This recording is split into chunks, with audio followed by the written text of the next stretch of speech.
রাহুল মুখোপাধ্যায়ের উপর নিষেধাজ্ঞা থাকবে কিনা তা নিয়ে তরজা চলছে টালিগঞ্জে।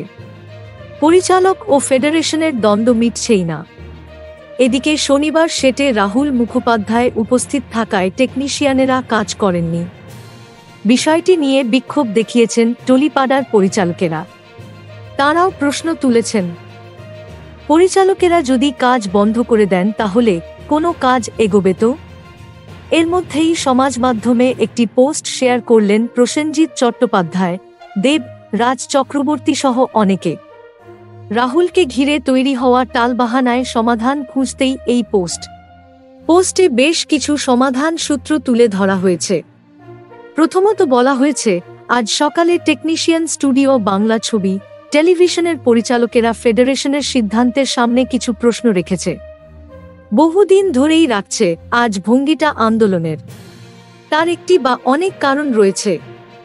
এই আন্দোলনের গোড়ায়, আগায়, সামনে, পিছনে, ডান দিক, বাঁ দিক, কোথাও সিনিয়র, জুনিয়র সহ সমস্ত রকমের টেকনিশিয়ান, সিনেশ্রমিকদের স্বার্থহানির এক ফোঁটা উদ্দেশ্য নেই। বিষয় সেটা নয়, বিষয় হল নীতির। এই বিষয়টির মধ্যে কোনো রাজনৈতিক রং নেই, কোনো প্রতিদ্বন্দ্বিতাও নেই দাবি করে পোস্টে বলা হচ্ছে, বিষয়টা একই পরিবারের।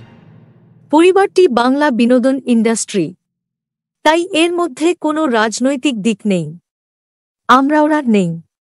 বিষয়টিতে প্রতিদ্বন্দ্বিতা নিয়ে এলে আর সমাধানের পথ পাওয়া যাবে না বলে মত পোস্টদাতা পরিচালক ও অভিনেতাদের। এর ফলে বিপদ বাড়তে থাকে গোটা ইন্ডাস্ট্রির। পোস্টে আরও বলা হচ্ছে, পরিবারের কারো শরীর খারাপ হলে চিকিৎসক পরীক্ষা করাতে বলেন। নীতি নিয়ে যদি প্রশ্ন ওঠে তাহলে সকলে বসে সেই পরীক্ষাগুলি করেই নেওয়া উচিত।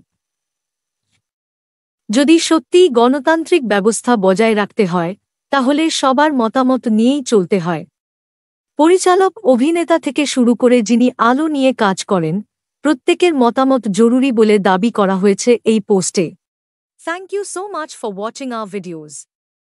Please do like, share and subscribe our channel.